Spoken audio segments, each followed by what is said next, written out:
Hi, my name's Hope. I'm a collie. And welcome to, well, my room. For the next couple weeks, anyway. I've been here for the last year, taking care of my parents. In this crazy year, like a lot of us have. I grew up in it. But this room has always given me inspiration. So I guess it's nice that we kind of took a pause here, and it was able to give me some inspiration again. It's probably the last time I'll see it, too. This has had me all thinking about changes and transitions, like the one I'm about to take, yet again. I know that, well, talking to a lot of friends lately, everyone's in a bit of a different place. Some friends are still kind of in the midst of the pandemic, especially people who can't get vaccines. Some are still looking for work in the throes of the economic crisis. But others, even if they're okay, per se, well, they feel a little empty. They feel a little in the wind. They're not quite sure what they want to do next. They feel unsatisfied. Well, today, I want to talk a little bit about that, because maybe there's something we can do to fix some of that together. Before we do that, though, I want us to get us calm into a steady state. A really quick little exercise that helps out. Now, I want you to close your eyes for a second and breathe in very slowly through your nose. A long breath. Feel it going through your nostrils and down your esophagus and into your stomach and lungs, inflating your stomach, all big and round. And now, breathe out very slowly through your mouth. Make a small O hole with your mouth and breathe out. And picture the breath coming up your esophagus the other way, your stomach deflating, over your tongue, and out through your mouth. And while you're doing this, I want you to just think about the process of breathing. If anything else comes in, that's okay. But just kind of push it off the table. Push it aside for later. There's plenty of time later, I guarantee it. And then breathe in again, very slowly. And just think about that same process of it coming in through your mouth and down your throat and into your lungs. And now out the same way.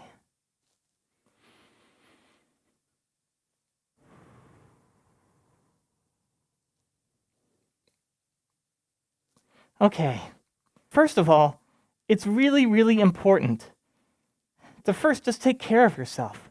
It's so important to take care of yourself. And I just mean the basics.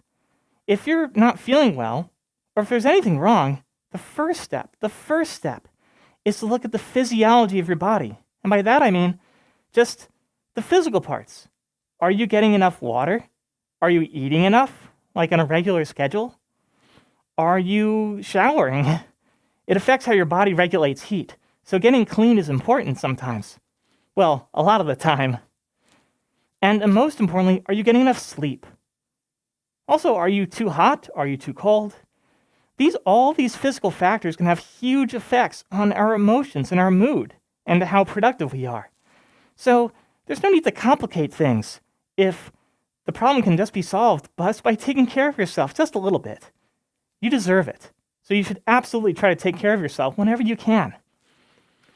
But if none of that works, if the problem still persists, well, then we have to look at the 6 human needs.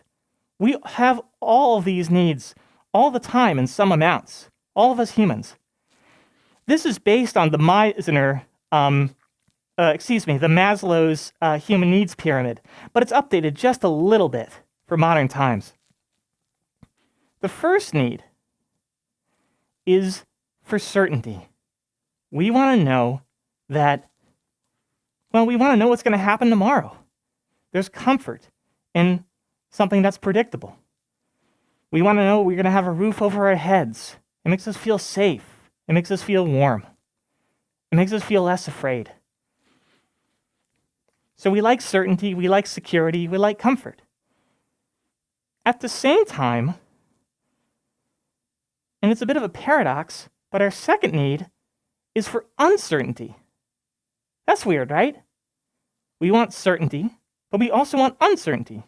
Or maybe we should call it variety. We want to not know what's going to happen tomorrow sometimes. Usually only for good reasons. We like a good surprise. If only we could choose them, but we can't. So we want certainty, but we also want uncertainty and variety and spontaneity. The third need, though, is really important, for some more than others, but it's for significance.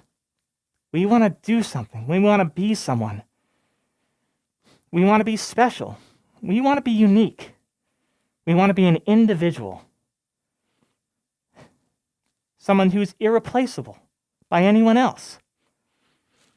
We want evidence that we have existed and done something to the world.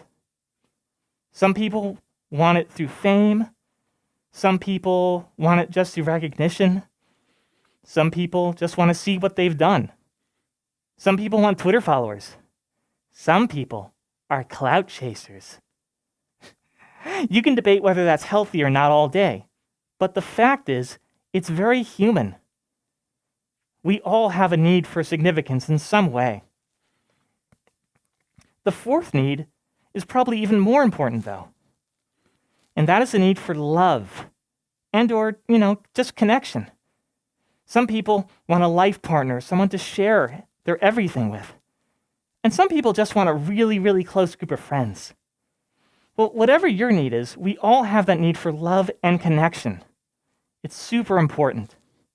Oh, and by the way, the love and connection are kind of a paradox too, with the significance.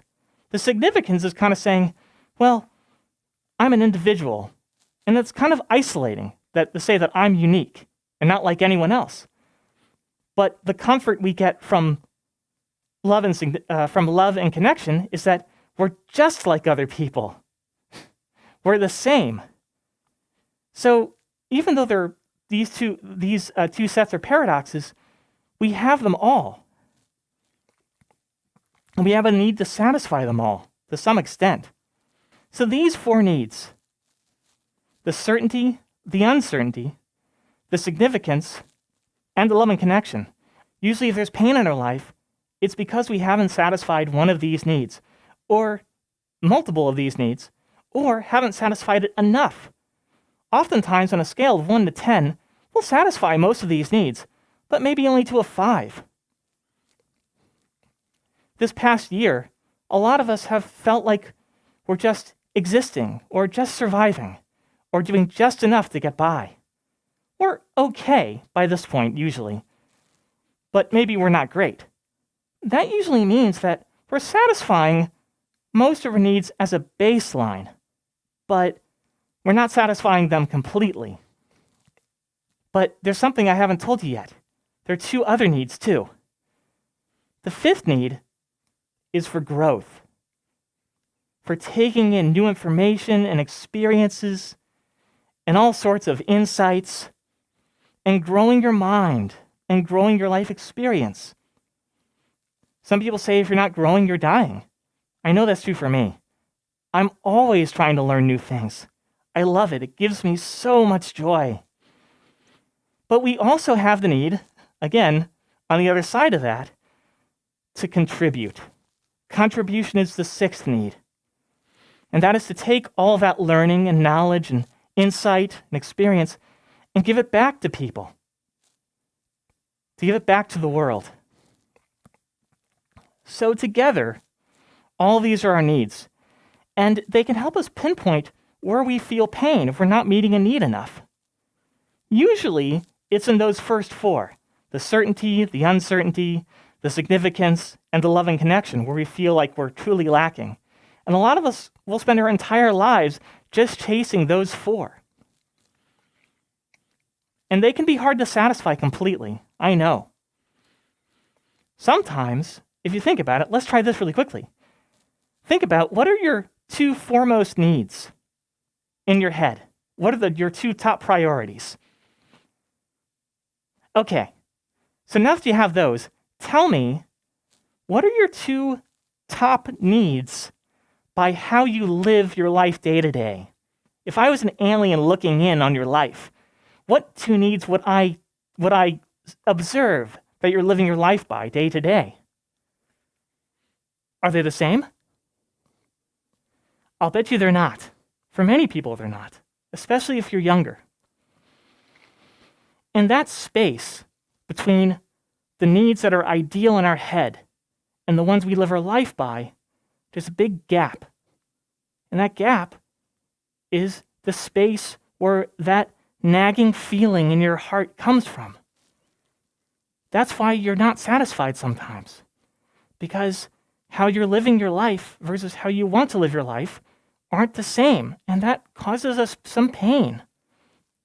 Sometimes it's not a lot of pain, it's just a little bit. But after a while, especially after a year when we're all been inside, that can nag at you. And usually the reason it's there is because we're afraid, or we have some other block that makes us unable to cross that chasm, to try something new, to get out of our own circumstance, whether it be a relationship issue or a job problem or a disability that we have.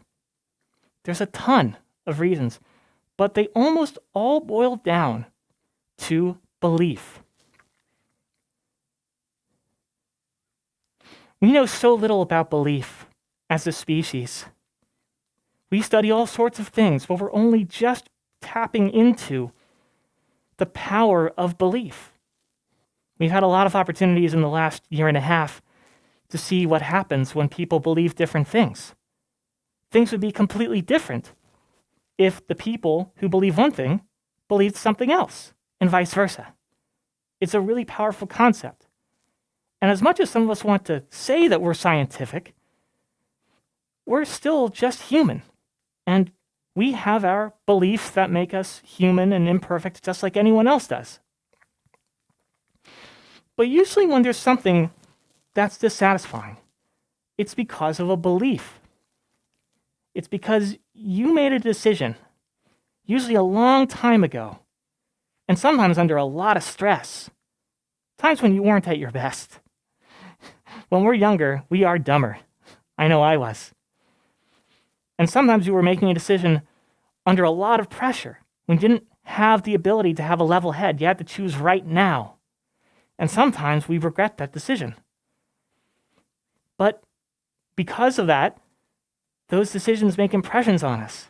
And when push comes to shove later, they can hold us back because we assume, well, I already made that decision.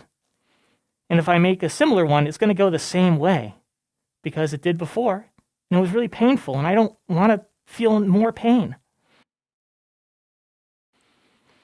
But we don't challenge those decisions. We don't challenge those assumptions about who we are. And we pay the price because we trust that we are the way we are. And science has shown that's so far from the truth. We are changing beings. We grow. We learn things.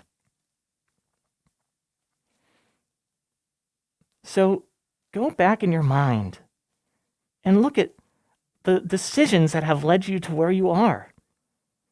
And the ones that haven't turned out okay, the ones that have made you go, well, I'm unsatisfied, go ahead and trace back and see if you can figure out why you made the decision you made. And maybe challenge those core assumptions.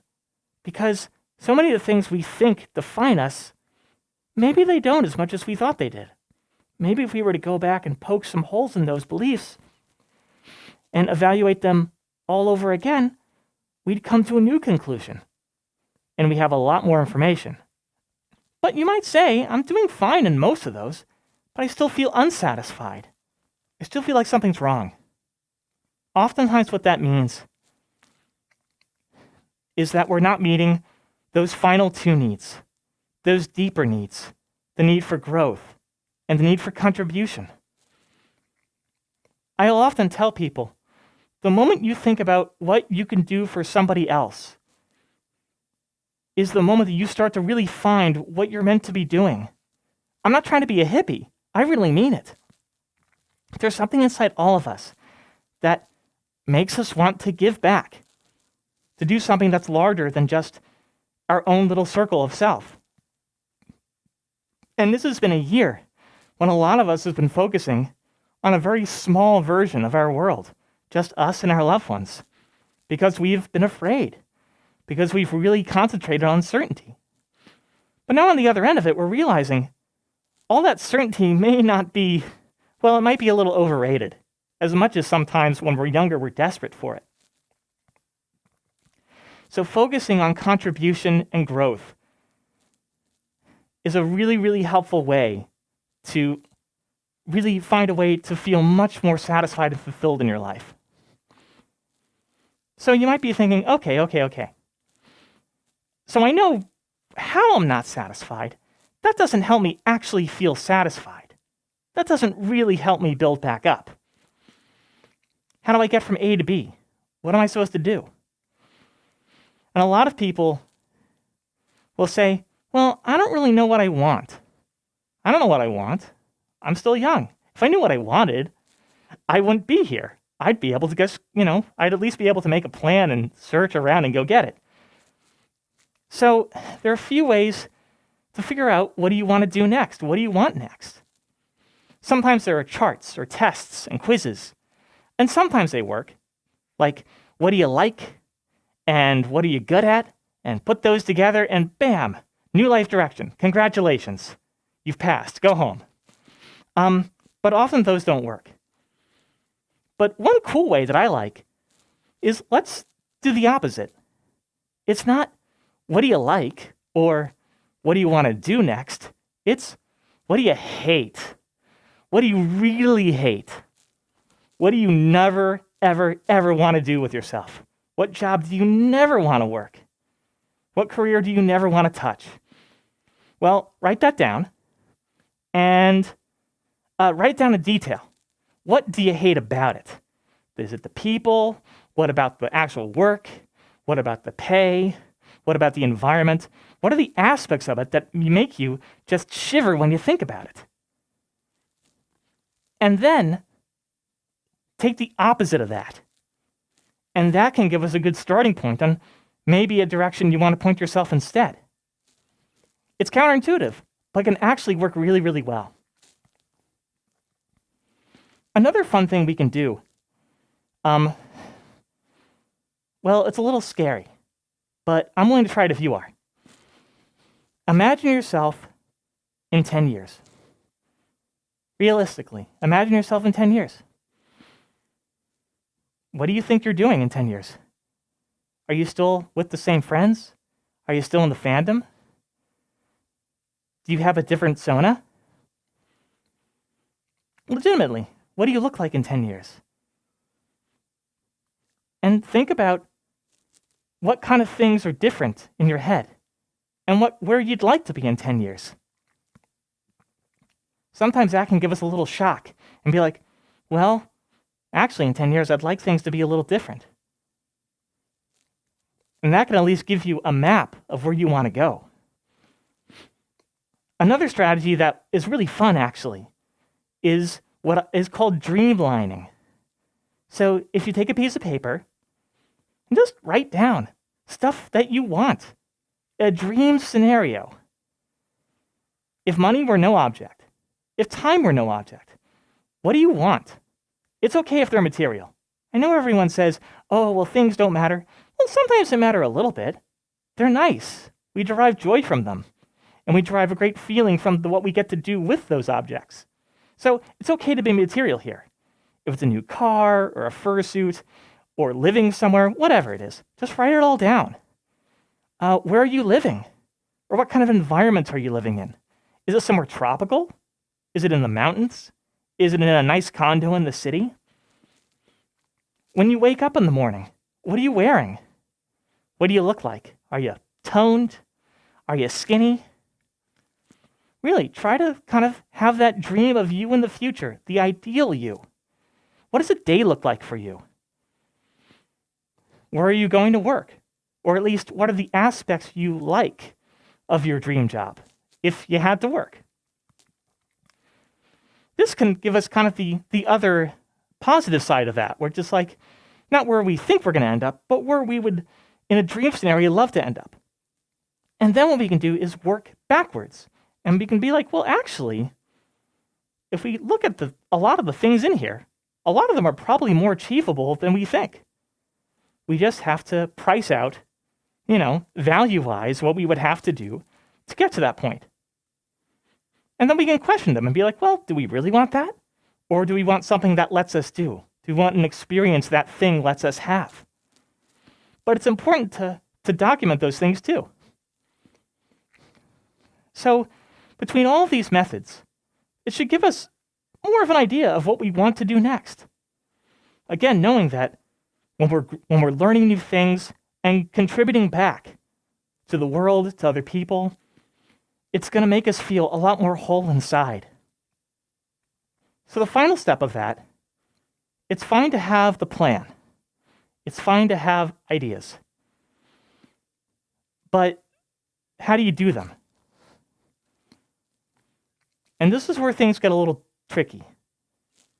Because ultimately, for so many of you watching, your core need that is the most important to you is going to be that first one. It's going to be certainty. And the reason is because a lot of us are very afraid, especially when the world is crazy like it has been. We're afraid to take chances because we're afraid of failure. We're so afraid of failure because somewhere in the back of our minds, to us, it means that if I fail, I'm not worthy, and I'm not worthy of love. And we're so afraid of losing love, ultimately. And we're afraid that it makes us unworthy, that it stops us from trying anything.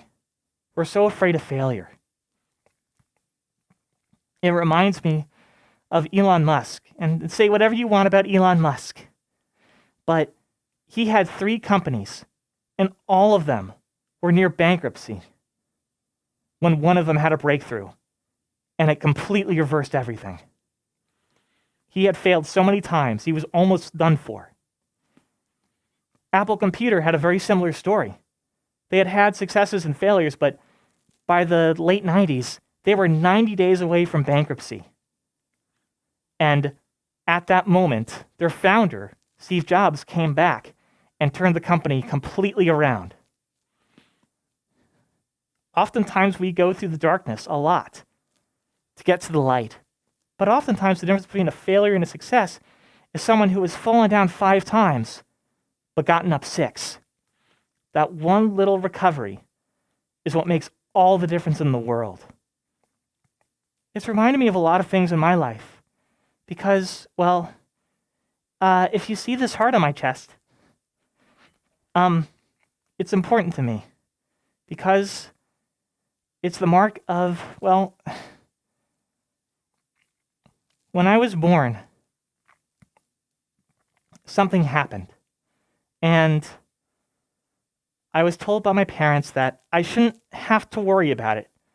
But there might come a time in my life when things with my body weren't so predictable. And bad things could happen. And about 10 years ago, things started becoming much more unstable for me. I have to be very careful about what I do and always monitor and take my medication. And the medication is very expensive, too. There have been a lot of stretches in that last 10 years that I've just wanted to give up. I've felt like things were so much of a challenge. There's no way I could do it. But every single time, because of friends, because of loved ones, because of amazing people in my life I've never even met, and just because of a conviction I have, not that hope is easy, not that Hope is always something you can just pick right up and execute on. But simply that hope can be. Simply that hope can be and exist. And that there is light somewhere. I've always been able to push through. And that's why I'm here today with all of you. So, wherever you are in life, whether you're feeling a little unfulfilled, or whether you're simply on hard times and you don't know how to get out of it, you can and you will get through it. I am living proof that you can. These success stories exist everywhere. As living beings, we're amazingly resilient. As human beings, we're especially resilient. We can adapt and we can learn. That's why we have that need for growth, because we can learn. We have so much unexplored capability. And I know that if you work and you try your hardest, you can do amazing things. Anyhow, I know this was a lot, like a lot. But I want to cover a lot of this in more detail. You can find me on Twitter, @HopeKali, and you can search me on YouTube as well. Once I move, I'm going to get a studio and with lots of fun lights and games, and we're going to have a lot of fun together, I know it. Anyway, enjoy the rest of this amazing weekend. Enjoy the presentations, enjoy the songs, enjoy the concerts, enjoy the fun. I can't wait to meet all of you once we can finally safely meet each other again. And I'll see you along the way. I love you all, and I'm your biggest cheerleader. Bye.